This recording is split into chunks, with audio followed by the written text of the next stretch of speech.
Hey there, welcome to episode 63 of the FFS Talk audio program. I am your host, Dan Hugo. We are recording this at 2:44 p.m. on Thursday, February 6, 2025. Today's topic continues the crowd wisdom thread as we gather some ideas for the part 2 episode, production by Street. The title and topic today, reaction. What happens when people with opinions, people with thoughts and ideas are handed some new information and they react? Does it change minds? Usually. The FFS Talk audio program is a program about ideas. It's about what works, what doesn't, and what we can do about it. Ideally a conversation, but so far all 63 episodes have been audio essay, or as I like to think, seeds for future discussion. I try to keep them topical. I normally avoid politics. Today we will touch on some topics that are topical. They are not explicitly political. They're more, I think, when we're talking about policy, we don't necessarily talk about politics. We are talking about government and impact on real people and real groups and organizations and populations.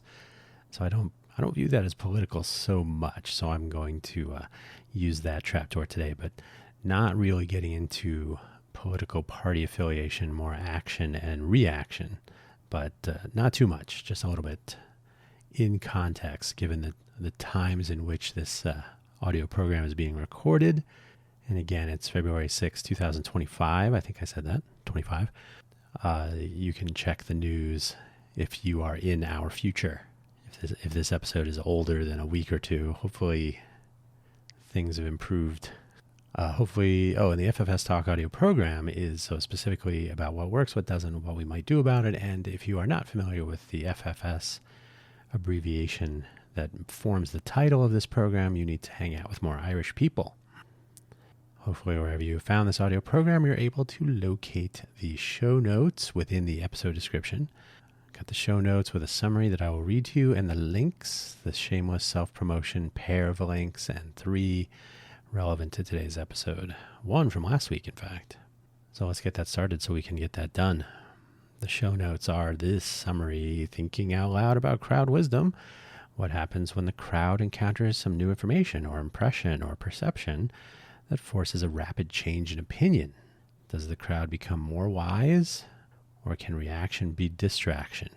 I'll give you a hint. It's kind of both. This is not a scientific assessment. It's really, again, the seed of discussion.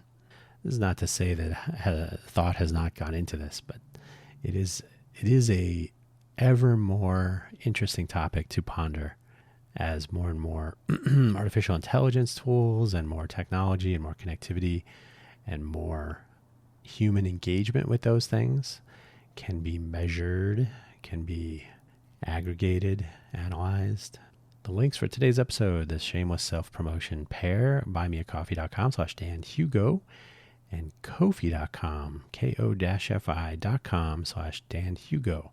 Yeah, I know I mispronounce coffee as Ko-fi to be explicit. You are not obligated in any way to spend money at either of these sites, but you can if you want. Proceeds will go towards coffee. The buymeacoffee.com website does enable audio to be hosted. So if you do visit the profile page at /DanHugo, you will find at the top of the profile page a link to the posts section, or you can scroll all the way down to the bottom of the page, and you will find the Buy Me an Update micro episode posted every Monday.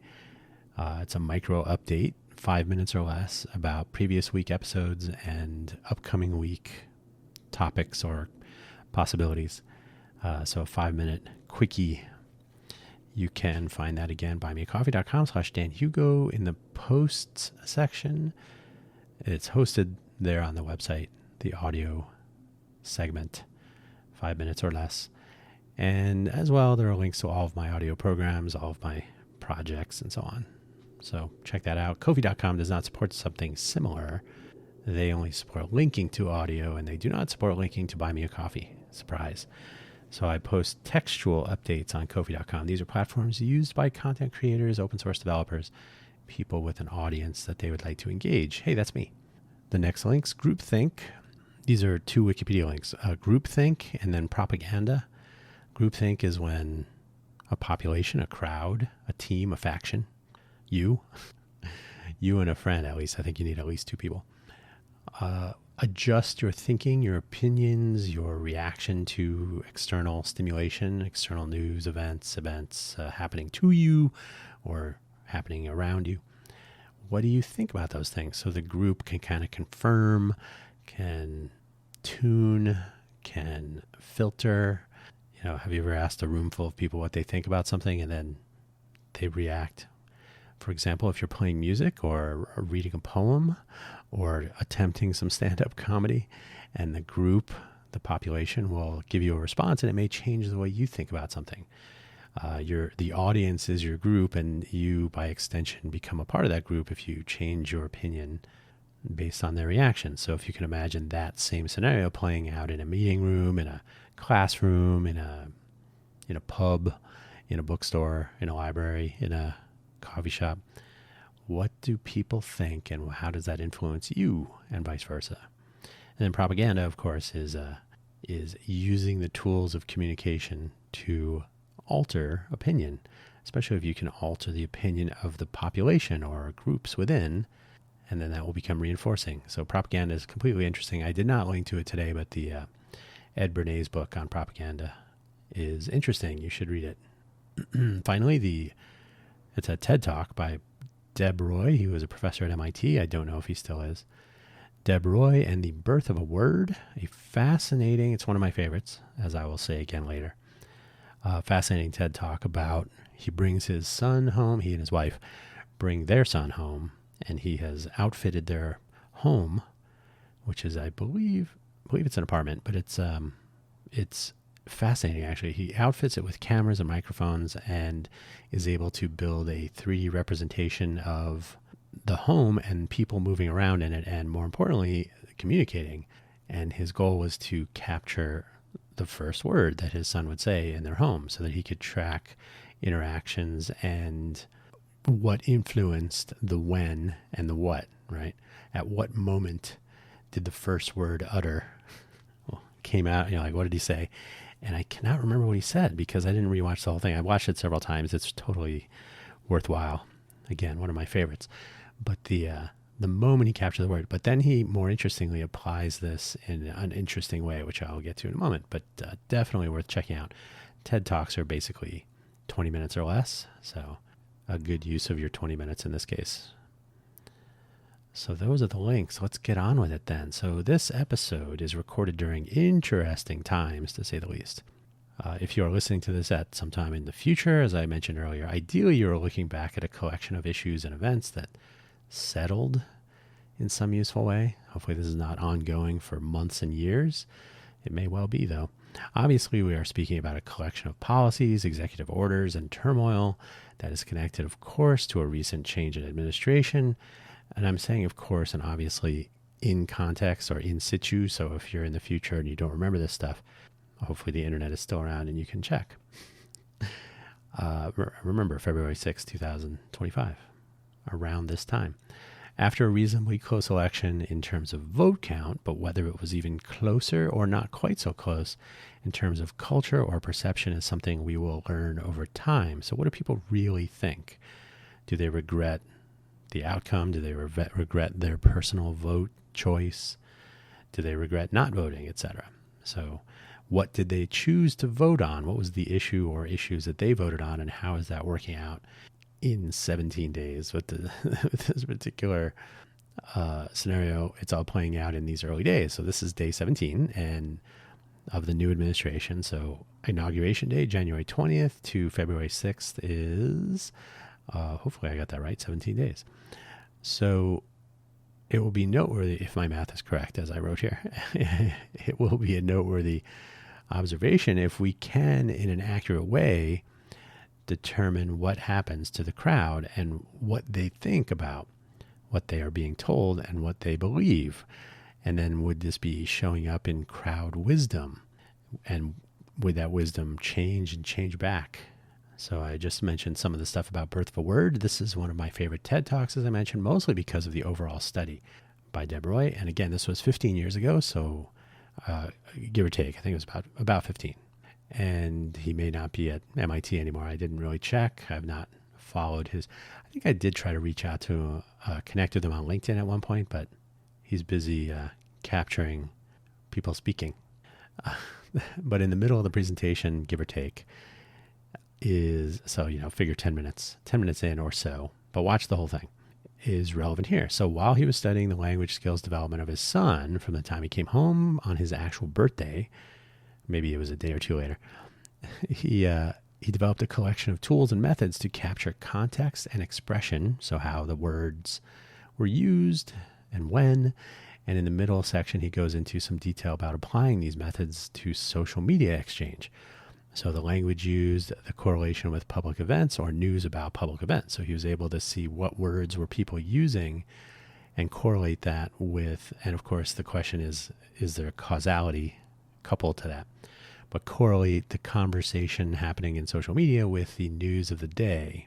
Of course, now you would just view this as trending topics. But here it was much more visible and much more visually interesting the way he presented this data, which was basically network effects. The interesting thing, especially in these recent times, is what happens to general sentiment as it may be expressed in social media posts or even actual action as the information environment changes, and what happens over time when that information environment settles back down, so to speak, to the regular day by day for the same crowd. So Americans, especially the people of the United States, America, by the way, I think is technically a larger area than the United States, but the USA, the people in the USA are prone to forget, as I think the world has agreed, whether it's true or not. So we are interested in something until we are interested in the next thing.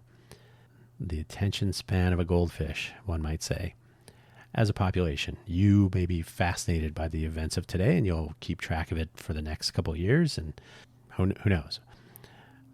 The ebbs and flows are interesting and more. News reporting, some polling, which becomes less of a daily and hourly focus as compared to polls taken and reported on as a general election approaches. I don't know if you remember, or if when you're listening to this, if you recall, leading up to an election, you will get minute by minute changes and mysterious numbers. And are they biased? Are they being massaged? Are they reliable? Of course, you never know that until the big day. Certainly the trending terms on your favorite social media platforms will tell you when topics are hot, but it won't tell you all the hot topics. It will tell you the ones that it wants you to click on.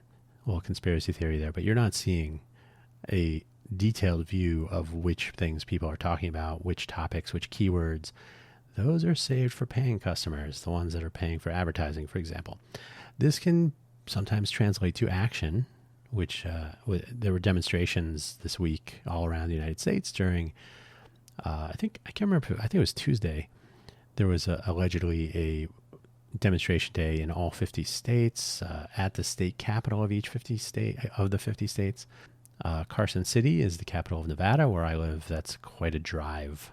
And for those who have listened for a while, you know that I sold my car about 6 years ago. 6 years ago, I think it was.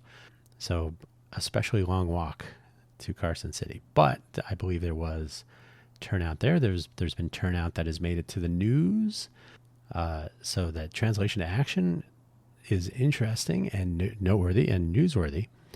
And the demonstrations were basically against, with some variation, but they were generally demonstrations against some rather shocking and non-transparent changes to federal government agencies and funding programs and more.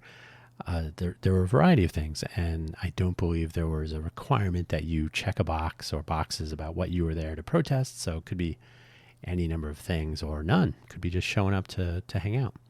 The reason to demonstrate may vary per person, as I just said. So maybe we have some teams and factions, and we talked about this last week. Teams and factions generally collaborating to make a statement. But which statement? who is intending to make may be unclear. You don't really know. If somebody's holding up a sign, is that why they're really there? Are they just holding up a sign? Did they write that sign? Has that sign been provided to them? Are they just there to be a part of the crowd, to be a part of something? If we're left to random population sample polling and field news reporting and maybe street interviews, we can only make a few educated guesses. I don't know that people are generally identifying themselves.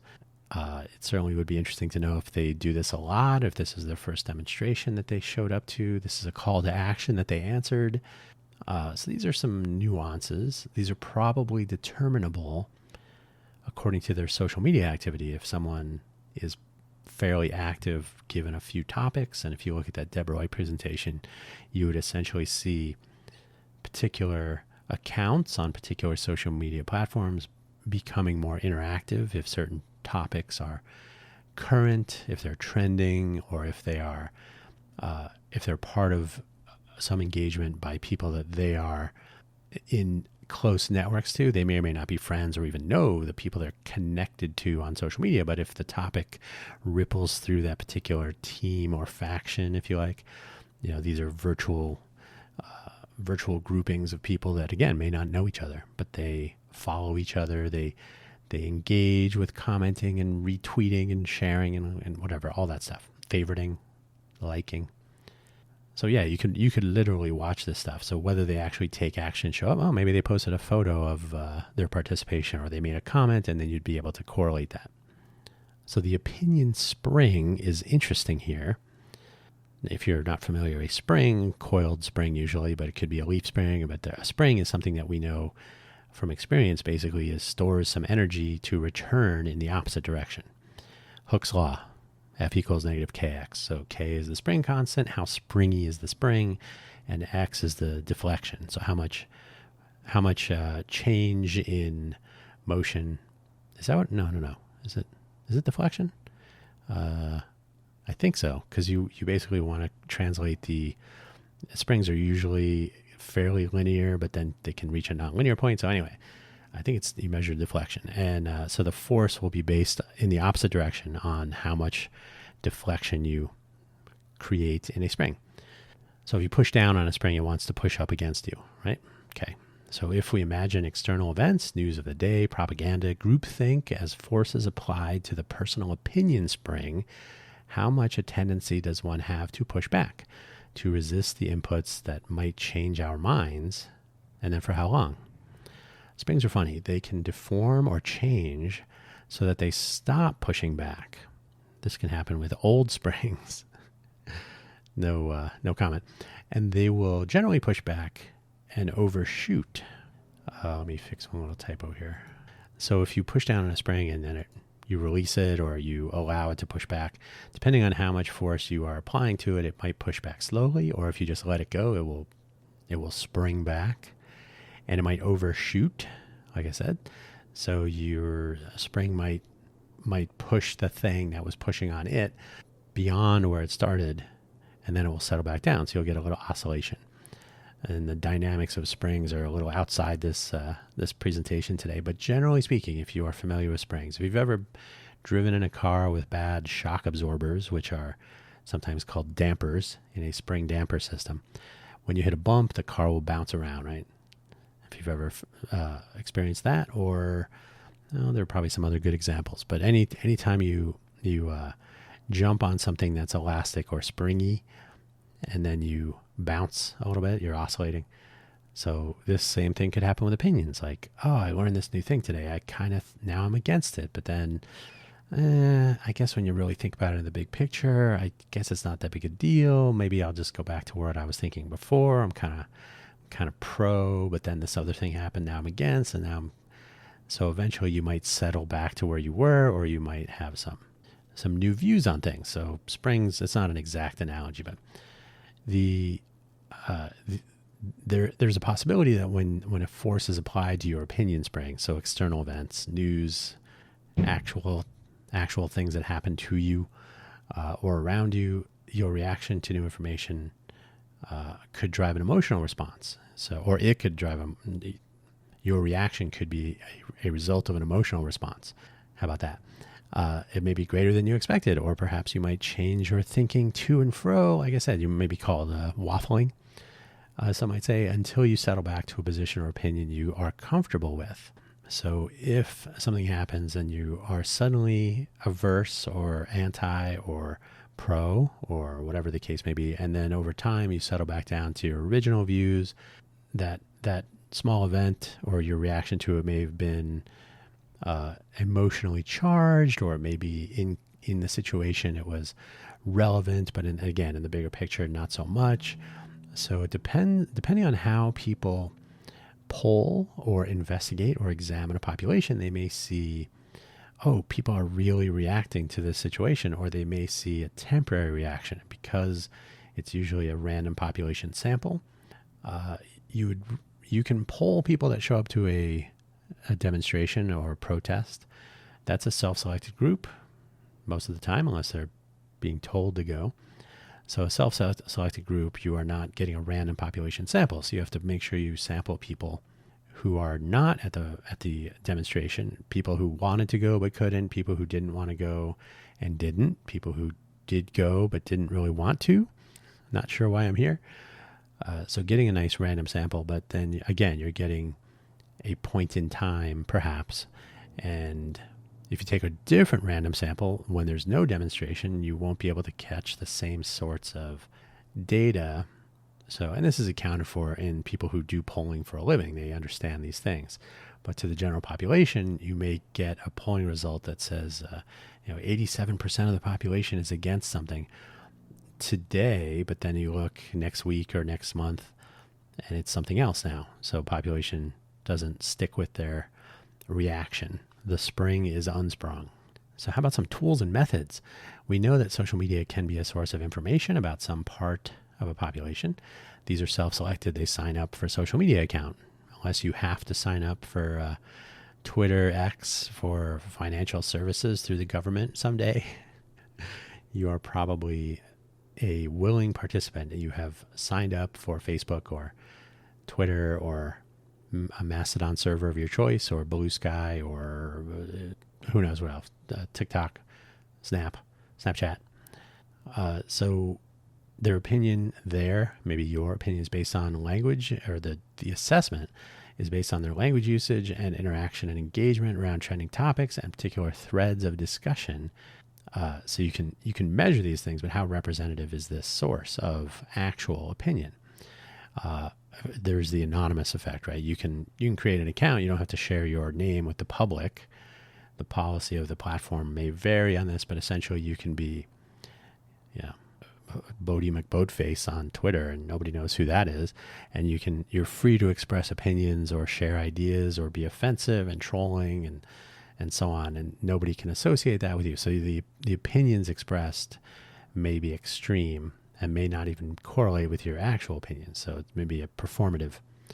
But interestingly, it is possible to watch any particular account on a social media platform to the extent that it is public and remains active, to observe language changes, engagement changes, and general activity changes. And again, if you look at the Deborah presentation, you can make these connections, this network of communication and interaction.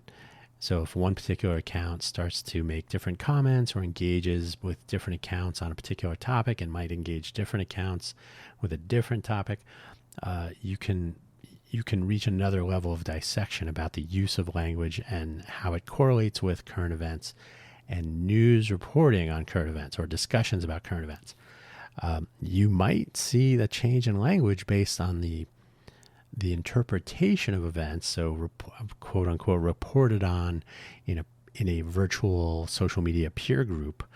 The people you follow maybe will use the word spreading. They're spreading a story, and it may not be based on factual reporting. It may differ significantly, but then that's fake news. So you're picking a side. You're in a team or faction, and your opinion may change. You may be adjusting your viewpoint or your perception based on these inputs. So it'd be interesting to see, again, the Deborah presentation, if this were applied on an individual basis to watch trends, the language usage mostly in this case.